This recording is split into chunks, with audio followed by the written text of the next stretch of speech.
I was coming home after work when I received a call on my cell phone. I answered the phone, and it was the police on the other end. I was told my husband had been injured in a fire. I was puzzled. My husband said he had a meeting with someone from work today. A fire? Where? It couldn't have been at home, could it? With that in mind, I rushed home and found the house safe and sound. I was relieved, but there was no time to calm down. I rushed to pick up my sons and left them with my friend. When I entered the hospital room, my husband was sleeping. His burns didn't look too bad for a fire. His doctor told me that it would heal in a few weeks. They said it was the broken bones that were the worst. My husband jumped from the second floor to escape the fire. The impact fractured his spinal cord, and there is a possibility that he will be permanently injured. After the doctor's explanation, I was on my way back to the hospital room. Then the nurse approached me. "Oh, about his friend? She had made it to the next room." "His friend? She? What do you mean?" I was puzzled and asked the nurse who that woman was. She said that the person and my husband were in the same fire and they were brought together. I asked my husband, "Sean, where did the fire happen?" Sorry. That's work related, so I can't tell you. I'd rather you go home and bring me a change of clothes." "Huh? Why?" "Why? You're my wife. You're supposed to take care of me." "I don't give a damn about it. You never take care of me or the kids, even when we're very sick. Don't expect me to take care of you." While my husband was talking about this kind of nonsense, the door to the hospital room opened. I was a little confused when someone I knew walked in. "My name is Jane. My husband Sean and I have 2 sons, aged 3 and 5. I am 34 years old and have been working for the company I joined when I was 22 years old. My husband used to work for an IT company, but left about a year ago. He wanted to work in a more modern way. He left the company without consulting me, and we argued. I blamed him more for not consulting me about the income than for the fact that we are a family. He just told me not to worry, and that our income would increase. After he left the company, he started freelancing from home. At first, it seems to be going well, but then he started slacking off. He would stay up late at night playing video games in his workroom. When I would ask him when he was working, he always had no answer. "I can't tell you about my job, even if it's a family member, as there are confidentiality issues." He just said that and wouldn't talk to me. In the beginning, his income was enough, but it has been dropping steadily. In the last 6 months, he only brings in about $1,000 a month. My husband is home at all time, but he does neither housework nor takes care of our sons. On the contrary, when kids caught a cold, he stayed out for a few days because he didn't want to catch a cold. When I got sick, I asked my husband to take care of our sons so I can go to the hospital. But he replied, "Why don't you just take the kids to the hospital?" and locked himself in his workroom. No income, no housework, no childcare. My husband doesn't even care about us. More than anything, I don't think he is a good father to the kids. So I thought about getting a divorce. However, my days are so busy that I can't prepare for the divorce yet. I was spending my days in a fog like that. Then, my husband, who was home most of the time, started staying out a lot, saying he had to run some errands. And he started carrying his cell phone with him at all times. I immediately noticed the change in my husband and suspected he was cheating on me. In the past, I would have been shocked if he was cheating on me. But at that time, I was hoping that he was cheating on me and that I would be able to get a divorce favorably. I tried to gather evidence of the affair, but my husband would not let go of his cell phone. I decided that it would be difficult to get evidence from his cell phone, so I gave up. So I thought about hiring a detective to prove it. But we have very little savings because we have been living on my income almost exclusively. I was wondering how to get evidence of the affair every day. I was so stressed out. Then came a turning point for me. I was coming home after work when I received a call from my cell phone. I answered the phone, and the person on the other end was the police, telling me that my husband had been injured in a fire. My husband said he had a meeting with someone from work today, but a fire? Where? It could have been a home, could it? With that in mind, I rushed home and found the house was safe and sound. I was relieved, but there was no time to calm down. I rushed to pick up my sons and left them with my friend. I went to the hospital and entered the room where my husband was sleeping. His burns didn't look too bad for a fire.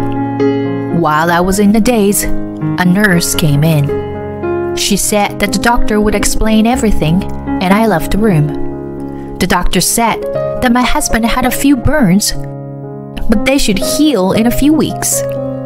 The worst part is the broken bones. He jumped down from the second floor to escape the fire. The doctor said that the impact fractured his spinal cord and that there was a possibility that he would be permanently injured. When I was told that, my first thought was, shoot, I should have divorced him sooner. I know I sound like a cold person, but I couldn't even think about taking care of my husband. After the doctor's explanation, I was on my way back to the hospital room. Then, the nurse approached me. Oh, about his friend? She admitted to the next room. His friend? She? Oh, could she be? Can you tell me who it is, please? I asked the nurse. She was in the same fire as your husband. She was brought in with him. Could she be the woman my husband was having an affair with? I rushed back to the hospital room. My husband was already awake. Sean, where did the fire happen? Sorry. That's work related, so I can't tell you. I was convinced by the way my husband was stammering that the fire broke out while he was meeting the woman he was having an affair with. I'd rather you go home and get a change of clothes, would ya? Huh? Why? Why? You're my wife. You're supposed to take care of me. I don't give a damn about it. You never take care of me or the kids, even when we're very sick. Don't expect me to take care of you.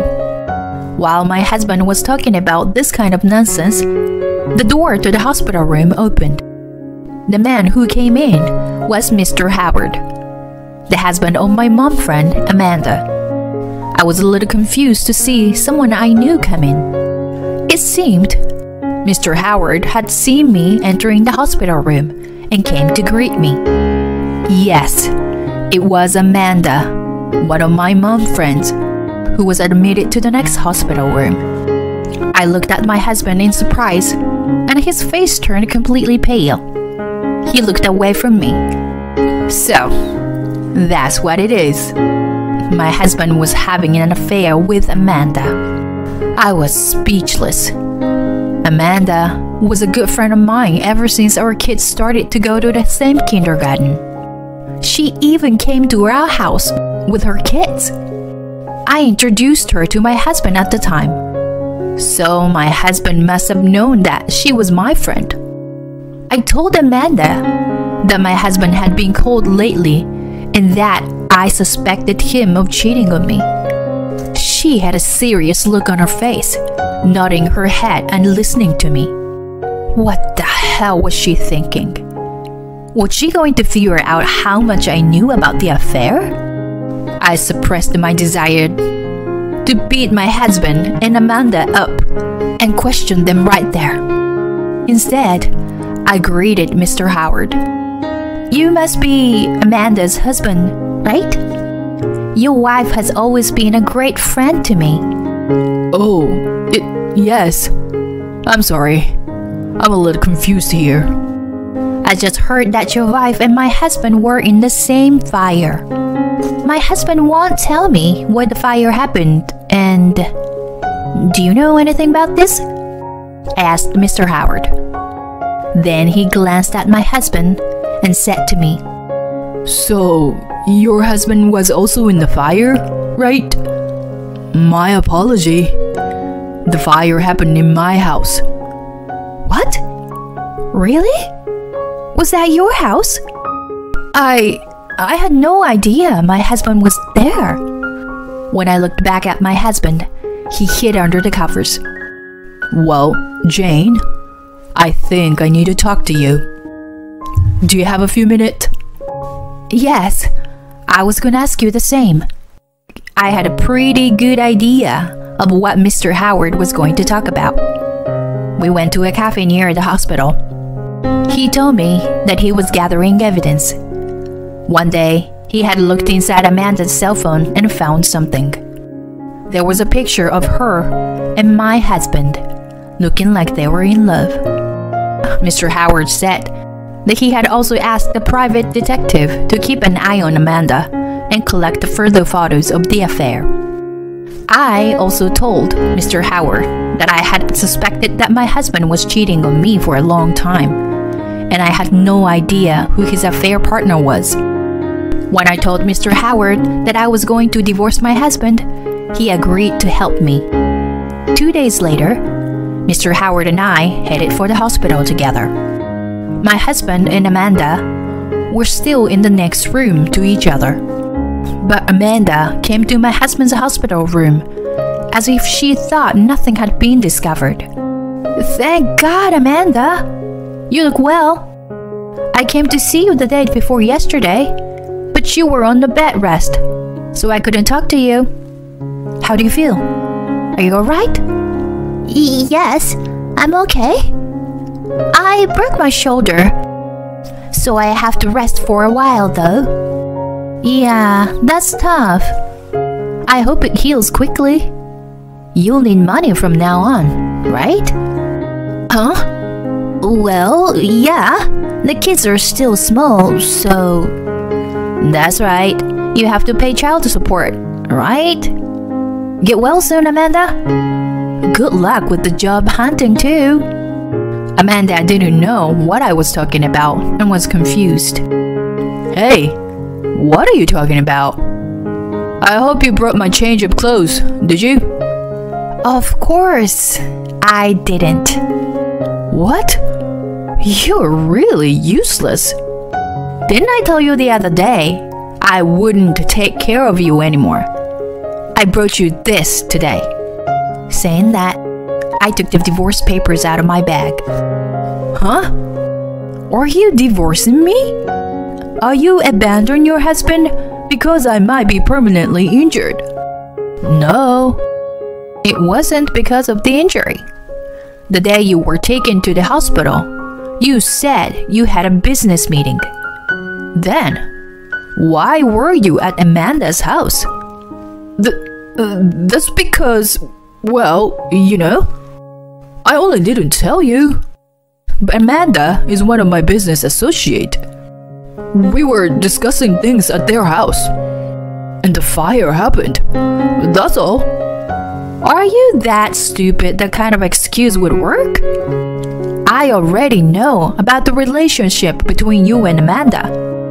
No matter how many excuses you make, you'll just look ridiculous. My husband became upset and started to talk back at me. Shut your mouth. Don't make a fuss over just one affair. Besides, what are you going to do after the divorce? Can you raise 2 kids by yourself? Of course I can, and I will. I've been raising them by myself all this time. You've never been there. What? I've been playing with them. Yeah. Maybe a few hours every few months. I'm sure the neighborhood elementary school kids play with them more than you. But what about the money? You need my income, right? Or are you going to put our kids through a tough situation? Well, we'll be totally fine. Life will be much easier without you, because I won't have any expenses to spend on you. But I have this injury, you know. So if it gets out that you left your husband who needs help, you're gonna ruin your reputation. Even if you're going to divorce me, you might as well do it after I'm fully recovered. No, I can't. I can't wait any longer. If anyone should take care of you, you have your girlfriend, haven't you? My husband looked at Amanda. After thinking for a moment, he seemed convinced. If you insist, I understand. I don't need a bitch like you anymore. I'll divorce you then. Hand me the documents. My husband reached out to grab the divorce papers. Stop it! I moved the papers away from him so he wouldn't take them. What? You said you want a divorce. We haven't discussed alimony and child support yet. Are you crazy? Are you gonna take money from an injured man? I need money for hospital bills, physical therapy. Well, good luck with your physical therapy, because you need to make some money and pay for the alimony. You don't even have any savings, remember? What? You don't have any savings? Amanda's voice came out in surprise. In response to my words, my husband stared at me with a look of disbelief on his face. You told me you had money. You said you were freelancing, so you were making a lot of money.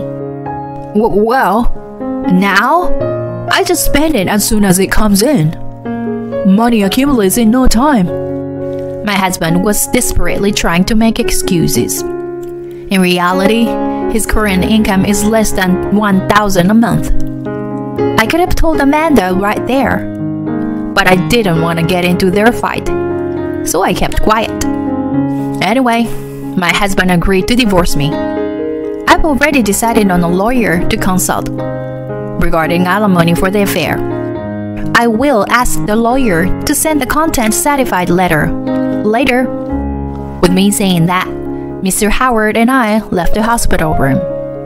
As soon as I got home, I prepared to move out. I went to thank my friend for taking care of my kids.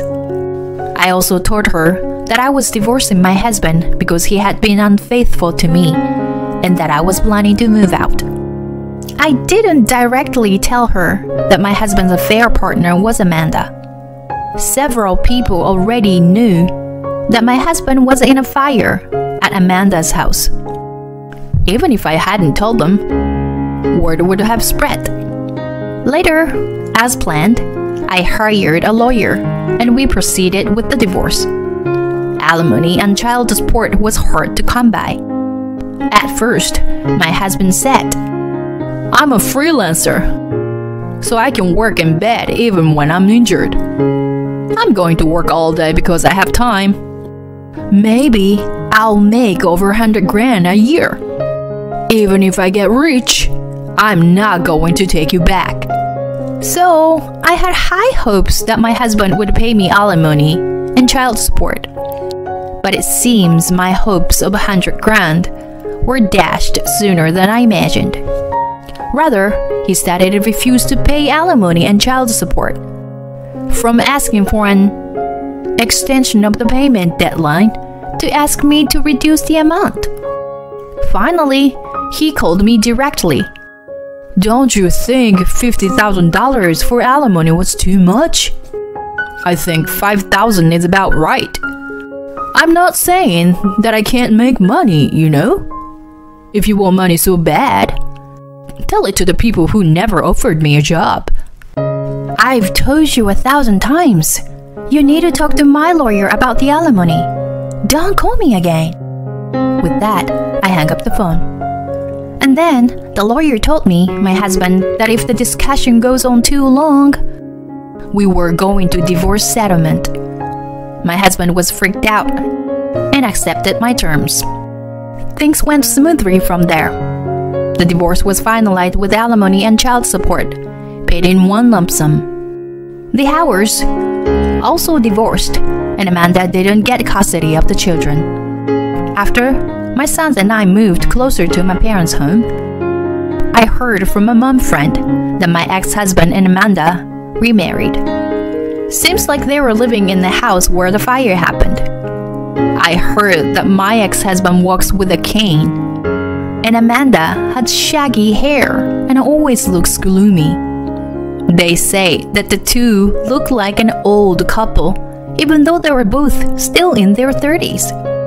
My ex-husband got into debt for alimony and child support. Amanda is owed child support for her 3 children. The two of them together must be in quite a bit of debt. But I don't feel sorry for them, because I reduced his bill to my husband quite a bit on the condition of a lump sum payment. I am happy to finally leave my ex-husband. But I am sorry for my 2 sons that they have to leave their father and friends so suddenly. At first, they were confused by the new place. But now, they have made friends with the neighborhood kids and seems to be enjoying themselves. On holidays, my parents come to see them and play with them. For the first time in a long time, I have some alone time. I have more time, money, and energy than I did when I was with my ex-husband. Thanks to that, I can give more love to my boys than I ever did before. Thank you for watching till the end. Please subscribe to our channel if you like. See you in the next video.